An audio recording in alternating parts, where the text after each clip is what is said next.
ത്തെക്കുറിച്ച് ഒരുപാട് ചിന്തിക്കുന്നവരാണോ നിങ്ങൾ? നിങ്ങൾ പറയുന്നില്ലേ ആലോചിച്ചിട്ട് ഒരു അന്തവുമില്ല. അല്ല, അപ്പം ഇങ്ങനെ ഒരു ഡയലോഗ് കൂടെ ഉണ്ട്, ആലോചിച്ചാൽ ഒരു അന്തവുമില്ല, ആലോചിച്ചില്ലെങ്കിൽ ഒരു കുന്തവുമില്ല. ഇത് ഓർക്കണം കൂടുതൽ ചിന്തിക്കുന്നവർ. കാരണം ഒരിക്കലും ഒരു കാര്യത്തെക്കുറിച്ചും ഒരുപാട് നേരം ഇരുന്ന് തല പുകഞ്ഞ രീതിയിൽ നിന്ന് ആലോചിച്ചിട്ട് ഒരു കാര്യമില്ല. അങ്ങനെ ആലോചിക്കുമ്പോൾ എന്താണ്, അതിനൊരു സൊല്യൂഷൻ ഒരിക്കലും കണ്ടെത്താൻ പറ്റില്ല. മനസ്സിലായോ? അതാണ് അതിൻ്റെ ഏറ്റവും വലിയ പ്രശ്നം എന്നുള്ളത്. നമ്മൾ ഒരുപാട് ഒരു ചിന്ത എന്തിനെക്കുറിച്ചെങ്കിലും ഉണ്ടായാൽ അതിനൊരു അവസാനമില്ലാതെ പോവുകയുള്ളൂ. അങ്ങനെ ചിന്തിക്കുമ്പോൾ നിങ്ങളുടെ ബ്രെയിനും പ്രശ്നമാണ്, നിങ്ങളുടെ മനസ്സിനും പ്രശ്നമാവും. ഒന്നാമത്തെ കാര്യം എന്താണ്, ആലോചിച്ച് പോകുന്നതേ ഉള്ളൂ, പക്ഷേ അതിന് പരിഹാരം കാണാൻ പറ്റുന്നില്ല. അത് നിങ്ങളുടെ ഒരു ആദ്യത്തെ പ്രശ്നമായിരിക്കും. പിന്നെന്താണ്, നിങ്ങൾ ആലോചിക്കുന്നത് ഒന്നിൽ ഉറക്കം വരാൻ അല്ലെങ്കിൽ ഉറങ്ങാനായിട്ട് കിടക്കുമ്പോഴായിരിക്കും. ഉറക്കം കിട്ടുമോ? ഒരിക്കലുമില്ല. പിറ്റേ ദിവസം രാവിലെ വരെ നിങ്ങൾക്ക് ഉറക്കം കിട്ടണമെന്നില്ല. ചില സന്ദർഭങ്ങളിൽ അങ്ങനെ ഉറങ്ങാത്തവരുണ്ട്. എന്താണ്, കാക്കകളും കിളികളും ഒക്കെ കരഞ്ഞുകൊണ്ട് പോകുന്നതൊക്കെ നമ്മൾ കേട്ടുകൊണ്ട് കിടക്കേണ്ടി വരും, ഉറക്കം വരില്ല. അല്ല, പകലാണെങ്കിലും നിങ്ങൾ എന്തെങ്കിലും ജോലി ചെയ്യുന്നതിൻ്റെ ഇടയ്ക്കാണെങ്കിൽ ആ ജോലി ശരിയായ രീതിയിൽ ചെയ്യാൻ പറ്റില്ല. ഇപ്പോൾ നിങ്ങൾ കറി വെച്ചുകൊണ്ടിരിക്കുന്ന കൂട്ടത്തിൽ ചിന്തകൾ ഉപ്പിടാൻ ചിലപ്പോൾ മറന്നു പോകും, അല്ലെങ്കിൽ ഇടുന്ന ഉപ്പിൻ്റെ അളവ് കൂടിപ്പോവും. അങ്ങനെ ആ കറി കുളവായിപ്പോവും. തുണി തേക്കുന്ന കൂട്ടത്തിൽ ചിലപ്പം തേപ്പൂട്ടി അവിടെ വെച്ചിട്ട് അങ്ങ് പോവും. ഇങ്ങനെയൊക്കെയുള്ള ഒരുപാട് അബദ്ധങ്ങൾ ഈ ചിന്ത കൂടിയാലും പ്രശ്നമാകും. അതിന് ഏറ്റവും വലിയൊരു ഉദാഹരണം പറയട്ടെ, നമ്മുടെ പുരാണങ്ങളിൽ നിന്നിട്ടുള്ളതാണ്. ശകുന്തളയുടെയും ദുഷ്യന്തൻ്റെയും ജീവിതം അല്ലേ? എന്താണ് സംഭവിച്ചത്? എന്തുകൊണ്ടാണ് ശകുന്തളയുടെ ജീവിതം അങ്ങനെ ആയിപ്പോയത്? ഈ ചിന്തയാണ് അല്ലേ? അപ്പോൾ ആ ചിന്ത മൂലം ഒരു സ്ത്രീ പരിസരം മറന്ന് ഇരുന്ന് ആലോചിച്ചു പോയത് കൊണ്ടാണ് അവരുടെ ജീവിതത്തിലെ ഏറ്റവും വലിയ ദുരന്തം ഉണ്ടായത് അല്ലേ? ഇതുപോലെ തന്നെയാണ് നമ്മളുടെ കാര്യം. ചില സമയങ്ങളിൽ നമ്മൾ അറ്റ് പ്രസൻറ്റ് തന്നെ ആയിരിക്കണം. ഒരിക്കലും ഞാൻ എൻ്റെ വീടിൻ്റെ അടുത്ത് ഒരു തയ്ക്കുന്നൊരു കൊച്ചുണ്ട്. അപ്പം ഞങ്ങൾ അത്യാവശ്യം സംസാരിക്കുന്ന കൂട്ടത്തിലാണ്. അപ്പം ഞാനൊരു ദിവസം അവരുടെ വീട്ടിലോട്ട് വന്നപ്പം ഇങ്ങനെ തുണി അറേ തുണിയാണ് വെട്ടാനായിട്ട് ഇങ്ങനെ എല്ലാം കറക്റ്റ് ചെയ്തിടുകയാണ്. അപ്പോൾ എന്നോട് സംസാരിച്ച് ഞാൻ മറുപടി പറഞ്ഞു. പക്ഷേ അവൾ കത്രിക എടുത്ത് കട്ട് ചെയ്യാൻ തുടങ്ങിയപ്പോൾ എനിക്ക് മനസ്സിലായ തെറ്റായിട്ടാണ് മുറിക്കുന്നതെന്ന്. അന്നിപ്പം അവളിപ്പം മുറിച്ച് അപ്പം എനിക്ക് മനസ്സിലായത് തെറ്റാണ്. അപ്പോൾ ഇവളുടെ മുഖത്തിൽ നിന്ന് എനിക്ക് ഞാൻ പറഞ്ഞ, നീ അത് തെറ്റായിട്ടല്ലേ ഇപ്പം ചെയ്തതെന്ന് ചോദിച്ചു. അതെ, ഞാൻ പറഞ്ഞു, ഇപ്പോൾ നീ ആലോചിക്കുന്നതല്ലേ, ഈ ചേച്ചിക്ക് വരാൻ കണ്ട ഒരു സമയമേ ഇത് നാശമായെന്ന് തോന്നി, ഇനി ഞാനിത് എങ്ങനെ ശരിയാക്കും, ഇതല്ലേ ചിന്തിച്ചത്?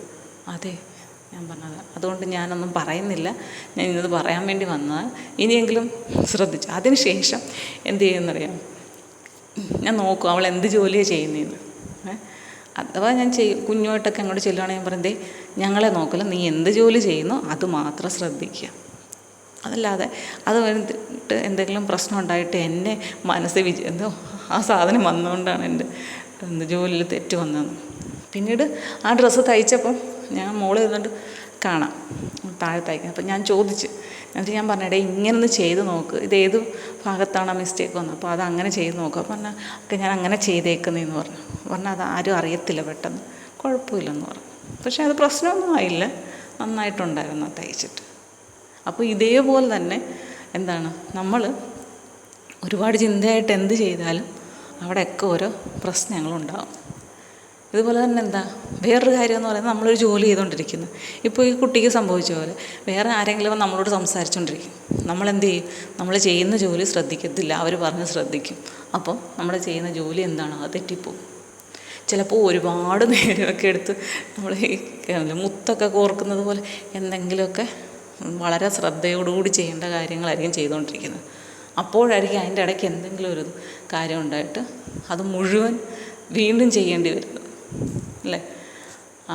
അപ്പോൾ അങ്ങനെയൊക്കെ ഉള്ള ഒരു അനുഭവം എന്ന് പറയുന്നത് എന്താണ്, നമുക്ക് ജീവിതത്തിൽ ചിലപ്പോൾ നമുക്ക് ഒരിക്കലും മറക്കാത്ത രീതിയിലുള്ള കാര്യങ്ങളുണ്ടാകും.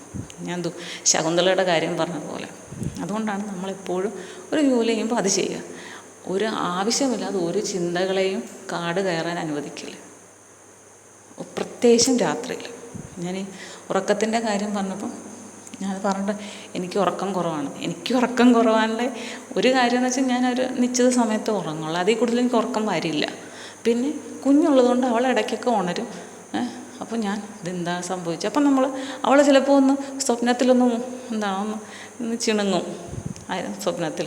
പക്ഷെ നമ്മൾ അടുത്ത് കിടക്കുന്ന അമ്മമാർക്ക് എന്താണ്, ഉടനെ നമ്മൾ ഉണരും.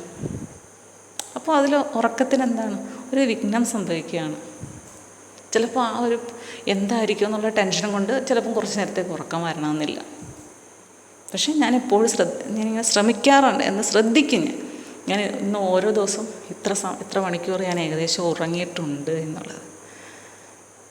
അപ്പോൾ എനിക്ക് ആ ഉറക്കത്തിൽ കുറവ് വന്നിട്ടുണ്ടെങ്കിൽ പകൽ എങ്ങനെയെങ്കിലും ഞാൻ കുറച്ച് നേരം ഉറങ്ങുകയല്ല, പക്ഷെ കണ്ണടച്ച് കിടക്കും. കണ്ണടച്ചിങ്ങനെ അതും നമുക്കൊരു നല്ല കാര്യമാണ്. ചിന്തകളിലേക്ക് പോകരുത്, വെറുതെ ഒന്ന് കണ്ണടച്ച് കിടക്കുക. നമ്മുടെ ബ്രെയിൻ അവിടെ വർക്ക് ചെയ്യുന്നത് ഓർക്കുക, അതുമാത്രം. ചിന്തിക്കുകയല്ല. നമ്മുടെ ബ്രെയിനിന് നമുക്ക് കുറച്ച് സമയം കൊടുക്കണം. അതിന് വേണ്ടിയിട്ട് നമ്മുടെ ചിന്തകളൊക്കെ ഒന്ന് ഒതുക്കി വെറുതെ ഒന്ന് കിടക്കുക എന്നുള്ള രീതിയിൽ അങ്ങനെയൊക്കെ നമുക്ക് ഉറങ്ങാനായിട്ട് ശ്രമിക്കാം. പിന്നെ ചിലർക്ക് ഈ കാലിൽ, അതോടെ ഞാൻ എൻ്റെ കൂടെ പറയാണ്, കാലിൽ തണുപ്പടിച്ചാൽ ഉറക്കം ശരിയായിട്ട് ചിലർക്ക് കിട്ടണമെന്നില്ല. അത് ഈ വ്യക്തിക്കും ചിലപ്പോൾ അറിയത്തില്ല. എനിക്ക് ഉറക്കം വരുന്നില്ല ചില സമയത്ത് കിടന്ന്. അപ്പം നിങ്ങൾക്ക് ചെയ്യാവുന്ന ഒരു ടിപ്സിൽ ഒരെണ്ണമാണ്, നമുക്ക് അത് ചൂട് സമയത്തായാലും കാലിൽ ചിലപ്പോൾ കാറ്റടിക്കുന്നതിൻ്റെ ബുദ്ധിമുട്ടുകൊണ്ട് ചിലപ്പോൾ നമുക്ക് ഉറക്കം ശരിയാവണമെന്നില്ല. അപ്പോൾ നമ്മളെന്താ, കാല് മാത്രം ഒന്ന് പുതച്ച് വെച്ചേക്കുക. എന്നിട്ടൊന്ന് ശ്രമിച്ചു നോക്കുക ഉറങ്ങാൻ. ഒരു പക്ഷേ ചിലർക്ക് എങ്കിലും അതൊരു പ്രയോജനമാകും. ശരിയല്ലേ? ശ്രമിച്ചു നോക്കുക. ഉറക്കം വരാത്തവർക്ക് ഏതൊക്കെ മാർഗം തങ്ങൾക്ക് സ്വീകാര്യമാണോ അതെല്ലാം നിങ്ങൾ ശ്രമിക്കണം. കാരണം ഉറക്കം വളരെ അത്യാവശ്യമാണ്. കാരണം ഒരു പാലവിട്ട അങ്ങോട്ടും ഇങ്ങോട്ടും വേണമെന്നില്ലേ. ബ്രെയിൻ നമുക്ക് വേണ്ടിയിട്ട് വർക്ക് ചെയ്യുന്നു. അപ്പം നമുക്ക് തിരിച്ച് ബ്രെയിനിന് വർക്ക് ചെയ്യാനായിട്ട് അതിൻ്റെതായ ആവശ്യത്തിന് വേണ്ടിയിട്ട് കുറച്ച് സമയം കൊടുക്കണ്ടേ. അപ്പം ഉറക്കം ആവശ്യമാണ്. ഓക്കെ.